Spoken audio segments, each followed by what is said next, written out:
कभी कभी इतिहास के पन्नों में ऐसे राज छिपे होते हैं जो वक्त गुजर जाने के बाद भी हमें चौंकाते रहते हैं। साल 1903 की बात है, जब बंगाल के लेफ्टिनेंट गवर्नर जे.ए. बर्डल अपने अधिकारियों के साथ कोणार्क सूर्य मंदिर को देखने पहुंचे। देखने में तो ये एक आम यात्रा लग रही थी, लेकिन वहां जाकर उन्होंने जो देखा वो किसी साधारण इंसान के बस की बात नहीं थी। उन्होंने मंदिर के अंदर कुछ ऐसा महसूस किया जिसने उन्हें एक बड़ा फैसला लेने पर मजबूर कर दिया। उन्होंने आदेश दिया कि मंदिर के सभी दरवाजे बंद कर दिए जाएं और इसे रेत व बालू से पूरी तरह भर दिया जाए। अब सोचिए, ऐसा क्या रहस्य रहा होगा जो एक अधिकारी को इतना कठोर कदम उठाना पड़ा। आज इस घटना को 123 साल से ज्यादा हो चुके हैं, लेकिन मंदिर आज भी बंद है और इसका गर्भगृह रहस्यमय तरीके से छिपा हुआ है। यह सवाल बार बार लोगों के मन में उठता है कि आखिर ऐसा क्यों किया गया। इतिहास की ये परतें आज भी हमें सोचने पर मजबूर करती हैं। जब हम उस जमाने की बात करते हैं तो हैरानी होती है कि तब ना कोई सीमेंट थी, ना ही हमारे पास आधुनिक मशीनें। तो सवाल उठता है कि कोणार्क सूर्य मंदिर जैसी अद्भुत और भव्य इमारत आखिर बनी कैसे। इस मंदिर में कुछ ऐसी तकनीकों का इस्तेमाल किया गया था जो आज भी विज्ञान के लिए एक रहस्य है। उदाहरण के लिए, इसमें आयरन लॉक सिस्टम जैसी तकनीक का प्रयोग किया गया था जो पूरे ढांचे को संतुलित रखता था। और सबसे हैरत की बात तो यह है कि मंदिर के पहिए, जो देखने में तो केवल सजावट लगते हैं, लेकिन असल में वो सूर्य और चंद्रमा की गति के अनुसार चलते थे और एक प्राचीन समय बताने वाली घड़ी की तरह काम करते हैं। आज भी वे समय को एकदम सही बताते हैं। लेकिन सबसे चौंकाने वाली चीज थी भगवान सूर्य की वो मूर्ति जो बिना किसी सहारे के हवा में झूलती थी। आज के आधुनिक युग में भी वैज्ञानिक इस तकनीक को पूरी तरह समझ नहीं पाए हैं। इतिहास जब अपने आप में चमत्कारों से भरा हो तो हर बात एक कहानी बन जाती है। इस मंदिर की हवा में लटकी मूर्ति के पीछे एक शक्तिशाली चुंबक का रहस्य छिपा हुआ था। यह चुंबक मंदिर के शीर्ष पर लगा हुआ था, जिसका वजन करीब 52 टन था। इस विशाल चुंबक की शक्ति ही इतनी ज्यादा थी कि उसने भगवान सूर्य की मूर्ति को हवा में लटका रखा था। लेकिन आज वो चुंबक कहाँ गया? किसने उसे हटाया और क्यों? यह सवाल आज भी अनुत्तरित है। साल 2022 में भारत सरकार ने एक योजना बनाई थी कि मंदिर से रेत हटाई जाए और इसके गर्भगृह को खोला जाए। लेकिन अफसोस, अब तक यह काम पूरा नहीं हो सका है। शायद वहाँ कोई ऐसा रहस्य है जिसे आज की दुनिया से छुपाकर रखा गया है। क्या हो अगर हम जान पाएं कि मंदिर के अंदर ऐसा क्या है जिसे 800 साल से भी ज्यादा वक्त से छिपाकर रखा गया है। क्या कोई प्राचीन शक्ति है या फिर कोई ऐसा विज्ञान जिसे दुनिया अब तक समझ नहीं पाई? इन सवालों के जवाब छिपे हैं इस मंदिर की दीवारों में, इसके पत्थरों में और उस गर्भगृह में जिसे सालों से बंद कर दिया गया है। कोणार्क सूर्य मंदिर सिर्फ एक धार्मिक स्थल नहीं है, यह भारत के गौरवशाली अतीत, अद्भुत तकनीक और विस्मयकारी विज्ञान का एक प्रमाण है। इस कहानी को जानने के लिए हमें इतिहास के उन पन्नों को पलटना होगा जो समय के साथ धुंधले हो गए हैं। तो चलिए अब चलते हैं उड़ीसा के पुरी जिले से लगभग 35 किलोमीटर दूर, जहां चंद्रभागा नदी के किनारे पर बसा है यह भव्य मंदिर। यह कोणार्क सूर्य मंदिर सिर्फ एक स्थापत्य चमत्कार नहीं है, यह हमारे प्राचीन ज्ञान, विज्ञान और कला का अद्वितीय उदाहरण है।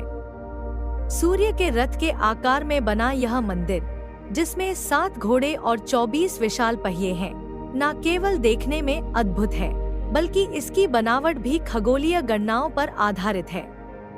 इसका हर हिस्सा विज्ञान और कला का मेल है। यही वजह है कि यूनेस्को ने इस मंदिर को 1984 में विश्व धरोहर स्थल घोषित किया। आज भी यह मंदिर हमारे इतिहास और संस्कृति की ताकत का प्रतीक बना हुआ है। इतिहास के इस अद्भुत मंदिर के पीछे की कहानी और भी ज्यादा रोचक है। हम सबके मन में एक सवाल जरूर आता है कि इतनी अद्भुत संरचना को आखिर किसने बनवाया? जवाब के लिए हमें लौटना होगा द्वापर युग में, जब भगवान श्री कृष्ण के पुत्र साम को एक श्राप मिला था। यह श्राप ही था जिसने पहली बार सूर्य मंदिर के निर्माण की नींव रखी थी। साम अपनी सुंदरता और व्यक्तित्व के लिए प्रसिद्ध थे, लेकिन धीरे धीरे उनका घमंड बढ़ता गया और फिर वही घमंड बना उनकी सबसे बड़ी सजा का कारण। हर घमंड का अंत होता है और उसकी शुरुआत होती है एक सीख से। नारद मुनि, जो देवताओं और इंसानों के बीच संदेशवाहक होते थे, उन्होंने साम को उकसाया। उन्होंने कहा, तुम इतने सुंदर हो तो क्यों न अपनी सुंदरता गोपियों को दिखाओ, और साम अहंकार में आकर गोपियों के बीच पहुंच गए।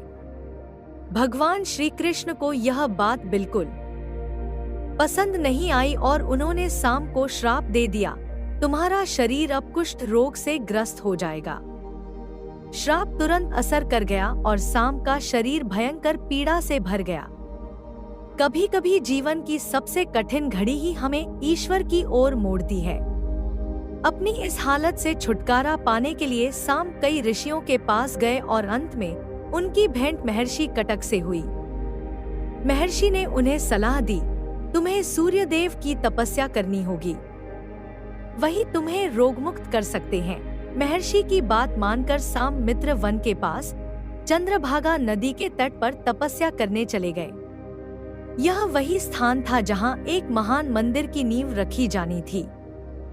कठिन साधना ही सच्चे परिवर्तन की कुंजी होती है। सांब ने 12 वर्षों तक बिना अन्नजल ग्रहण किए तपस्या की। दिन रात केवल सूर्यदेव का ध्यान करते हुए उन्होंने अपनी आत्मा को तप में लीन कर दिया। उनकी इस अटूट आस्था से सूर्यदेव प्रसन्न हुए और उन्हें दर्शन दिए। उन्होंने कहा, हे साम, तुम्हारी तपस्या सफल रही, मैं तुम्हें रोगमुक्त करता हूँ। साम का शरीर एक बार फिर पहले की तरह सुंदर और स्वस्थ हो गया। कृतज्ञता सबसे बड़ा धर्म है और यही भावना इतिहास को अमर बनाती है। साम ने सूर्यदेव के आशीर्वाद के लिए उनका आभार प्रकट किया और संकल्प लिया कि वह उसी स्थान पर एक भव्य सूर्य मंदिर बनवाएंगे। उन्होंने उसी जगह मंदिर बनवाया जहां उन्होंने तपस्या की थी। यही मंदिर कालांतर में कोणार्क कहलाया, जिसमें कोण मतलब दिशा और अर्क मतलब सूर्य होता है। यह मंदिर इस तरह बना था कि सूर्य की पहली किरण सीधे गर्भगृह पर पड़े। आज भी यह मंदिर उस तप, कृतज्ञता और श्रद्धा का प्रतीक है। लेकिन क्या आज का कोणार्क मंदिर वही है जो सामने बनवाया था? इतिहासकारों के अनुसार यह मंदिर कई बार नष्ट और पुनर्निर्मित हुआ है। वर्तमान कोणार्क सूर्य मंदिर 13वीं शताब्दी में गंग वंश के राजा नरसिंह देव प्रथम ने बनवाया था। यह मंदिर भारतीय वास्तुकला का बेमिसाल उदाहरण है।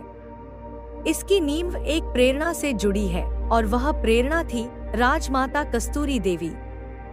हर महान निर्माण के पीछे एक मजबूत विचार और भावना होती है। जब माँ का संकल्प बेटे की प्रेरणा बन जाए, तब इतिहास रचा जाता है। राजमाता कस्तूरी देवी ने अपने पुत्र नरसिंह देव को याद दिलाया कि उनके पिता ने भगवान जगन्नाथ का मंदिर बनवाया था। अब समय है कि सूर्यदेव के लिए एक भव्य मंदिर बनवाया जाए। उन्होंने कहा, सूर्य के बिना जीवन की कल्पना भी नहीं की जा सकती। यह बात सिर्फ आस्था नहीं थी, यह गंग वंश की महिमा को पूरी दुनिया को दिखाने का माध्यम भी थी। माँ की बातों ने राजा के मन में एक दृढ़ संकल्प पैदा कर दिया।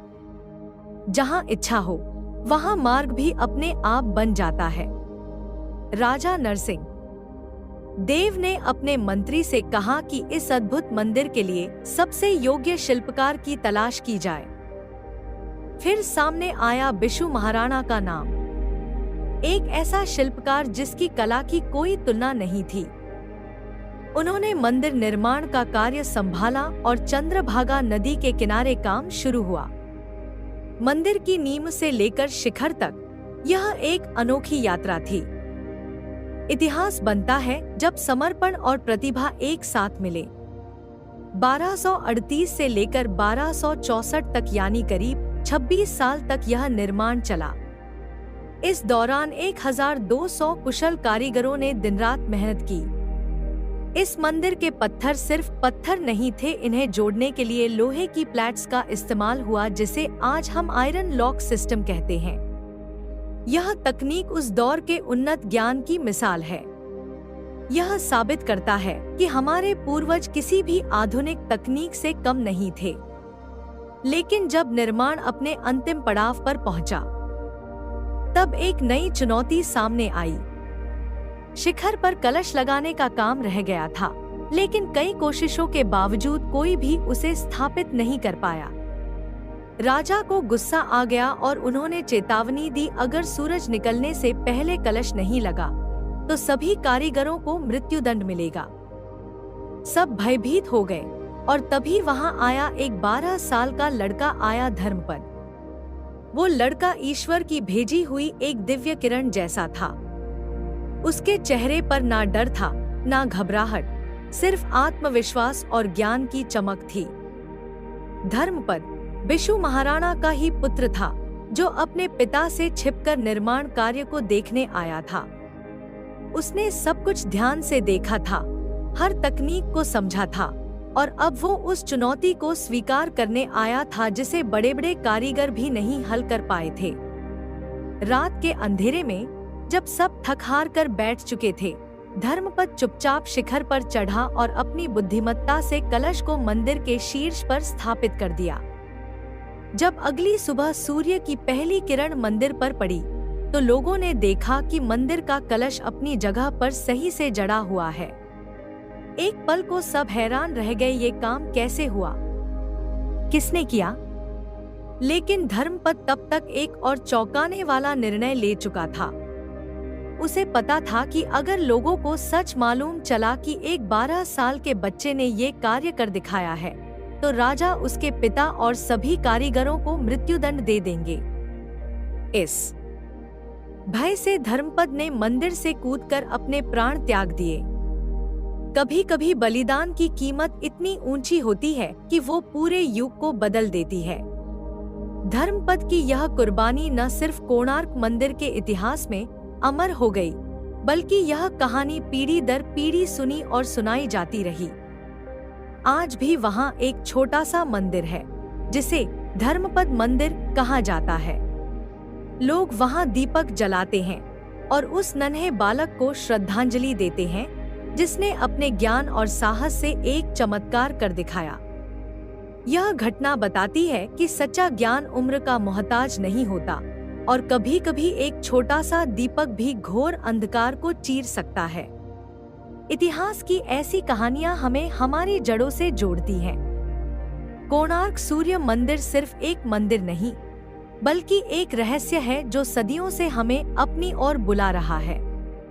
कोणार्क मंदिर सिर्फ एक स्थापत्य नहीं, बल्कि एक भावनात्मक और आध्यात्मिक धरोहर है।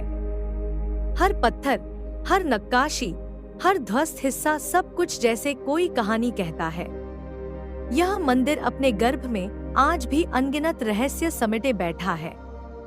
क्या हमें कभी वो गुप्त दरवाजे खुलते हुए देखने को मिलेंगे? क्या वो चुंबक फिर से अपनी जगह स्थापित होगा? क्या हम फिर से भगवान सूर्य की हवा में झूलती मूर्ति को देख पाएंगे? ये सवाल आज भी अनुत्तरित हैं, लेकिन उनकी खोज जारी है।